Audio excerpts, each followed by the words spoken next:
नमस्कार, मैं अनीता चौधरी और न्यूज़ अड्डा इंडिया पर आप सभी का स्वागत है। लव जिहाद के खिलाफ कानून को लेकर के एक बार फिर मांगे बढ़ती नजर आ रही हैं। ये वीडियो से हम इस पूरे बातचीत की शुरुआत करने जा रहे हैं और लव जिहाद को लेकर के क्या कुछ चल रहा है ये आप तक पहुंचाने की कोशिश करेंगे। पहले वीडियो देखिए कि किस तरह से महाराष्ट्र के एक जलगांव से ये आवाज़ उठी है। क्या ये आवाज़ दिल्ली के पार्लियामेंट तक पहुंचेगी? क्या अन्य राज्यों तक ये आवाज़ पहुंचेगी? ये शपथ ग्रहण जो है उसकी दृढ़ता पूरे देश में दिखाई देगी अपनी बेटियों को बचाने के लिए? ये बड़ा सवाल है। मोदी जी मेरे पीछे कहेंगे, मोदी जी महाराष्ट्र के जलगांव का ये हिंदू आपसे लव जिहाद पर केंद्रीय कानून की मांग करता है। सख्त कानून लाइए और हमारे बेटियों को, बहनों को, नारियों को बचाइए। मेरे पीछे 3 बार कहिए, लव जिहाद पर कानून लाओ,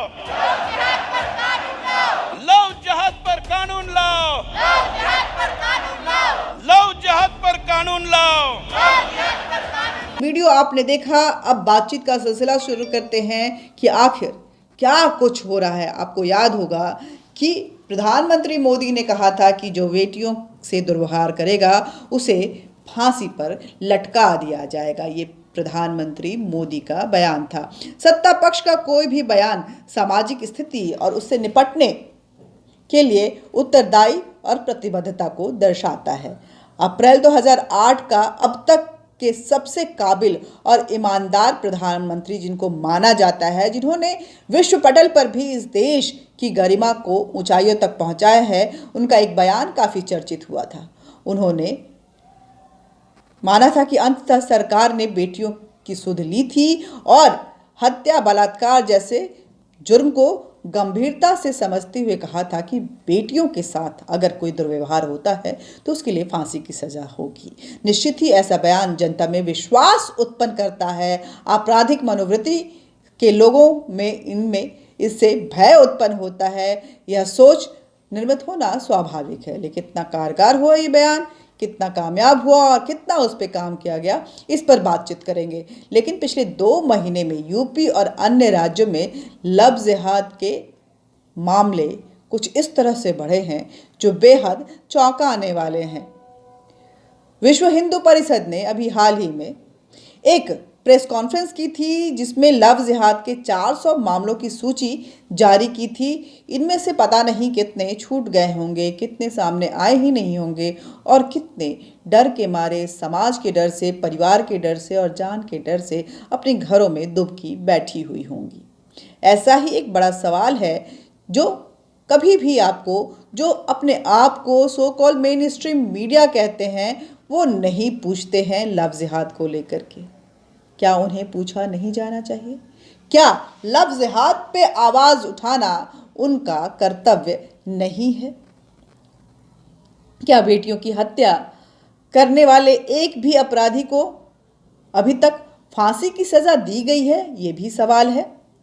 आखिरकार कानून क्यों नहीं मेन स्ट्रीम मीडिया पूछती है कि प्रधानमंत्री मोदी ने ये बयान दिया था कि बेटियों के साथ दुर्व्यवहार करने वाले को फांसी की सजा दी जाएगी, तो अब तक लव जिहाद जैसे मामले में, जिसमें श्रद्धा जैसी लड़कियों के 35 टुकड़े कर दिए जाते हैं, जिसमें कई बेटियां जो हैं वो जला दी जाती हैं और अपने घरों में ही उनके बेड के नीचे उनको दफना दिया जाता है, कईयों को मार पीट कर धर्मांतरण के लिए मजबूर किया जाता है और जब नहीं मानती हैं तो उन पे एसिड अटैक किया जाता है, उन पे जानलेवा हमले किए जाते हैं।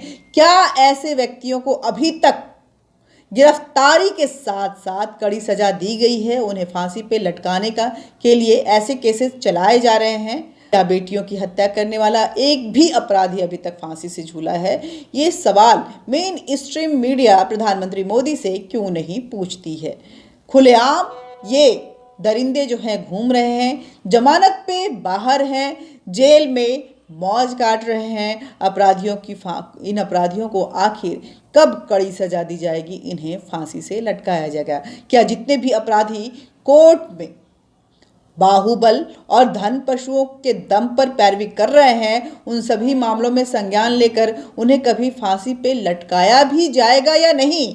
किस किस तरह की धाराएं लगाई गई हैं और क्या कोर्ट इस हत्या को लेकर के, इस तरह के दुर्व्यवहार को लेकर के संजीदा नजर आ रहा है और उन पर वो धाराएं लगाई गई हैं कि जिससे उन्हें जमानत मिले और समाज को एक सबक मिले, या हल्के फुल्के इस केस को आगे बढ़ाते हुए आम केसों की तरह खूनी खेल का ये सिलसिला जो चल रहा है, ये बदस्तूर ऐसे चलता रहे और इस पे राजनीति बनी रहे? कुछ ऐसा प्रावधान सिस्टम की तरफ से, सरकार की तरफ से और जुडिशियरी की तरफ से किया जा रहा है, ये भी सवाल है। और इस सवाल को क्या मेन स्ट्रीम मीडिया को पूछने का दायित्व नहीं है? मेन स्ट्रीम मीडिया तो बहुत सारे सवाल पूछती है, क्यों नहीं पूछ रही है? आखिर आपने देखा होगा कि किसान आंदोलन के समय में, शाहीन बाग आंदोलन के समय में कौन कौन से सवाल उठे थे, जिससे दंगे भी हुए, सवाल बदस्तूर जारी रहे, जिससे वो कानून जो है वापस ले गया, लेकिन सवाल तब भी बदस्तूर जारी रहा। क्या ये सवाल मेन स्ट्रीम मीडिया को उसके अपने कप ऑफ टी में मैच करता हुआ नहीं नजर आता है, या जानबूझकर वो नज़रअंदाज करना चाहती है? ऐसे मामलों में क्या सरकार, पुलिस प्रशासन, कोर्ट, मीडिया सभी को एकजुट होने की जरूरत है कि नहीं है? ये सवाल मैं आपसे पूछ रही हूँ और आपके माध्यम से आपकी आवाज़ खुद की बुलंद कीजिए ताकि ये सवाल पूछा जाए और जो कान बहरे हो चुके हैं, जो लोग इस मामले को लेकर के सुसुप्त अवस्था में हैं, सोए हुए हैं, वो जागे, उनके अंदर सुबुआहट हो और कान जो बंद हो चुका है, तेल डालकर सोए हुए हैं, कम से कम उन कानों में ये शोर जो है गूंजे, सुनाई दे।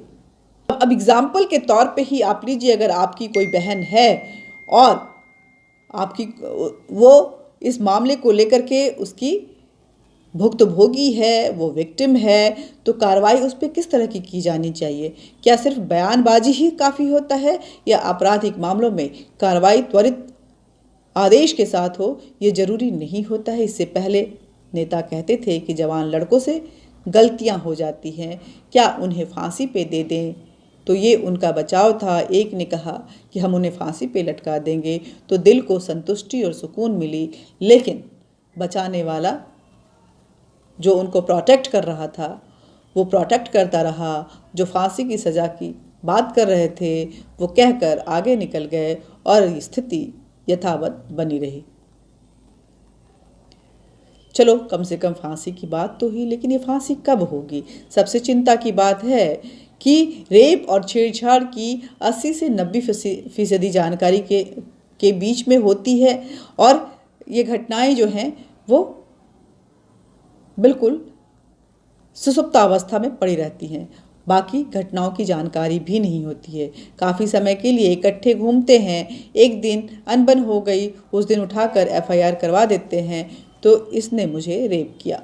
उसकी वजह से भी क्या होता है कि जो एक्चुअल केसेस हैं वो सफरर होते हैं। मेरा ये कहना है कि 2024 में एक बार फिर इलेक्शन होने जा रहा है। सरकार किसकी बनेगी ये तो उस वक्त पता चलेगा, लेकिन मोदी राज में जो वादे किए गए हैं उसे पूरा होना बेहद ज़रूरी है, क्योंकि एक उम्मीद इस देश की जनता को भी इस सरकार से है कि ये सरकार हमारी सुध लेती है।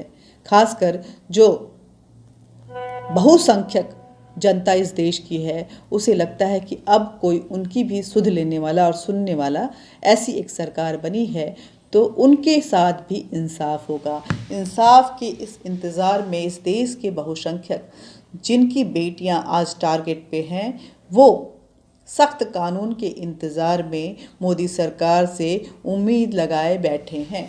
जय हिंद, जय भारत। वीडियो को ज़्यादा से ज़्यादा शेयर कीजिएगा। न्यूज़ अड्डा इंडिया को सब्सक्राइब कीजिए, औरों से भी सब्सक्राइब करवाइए।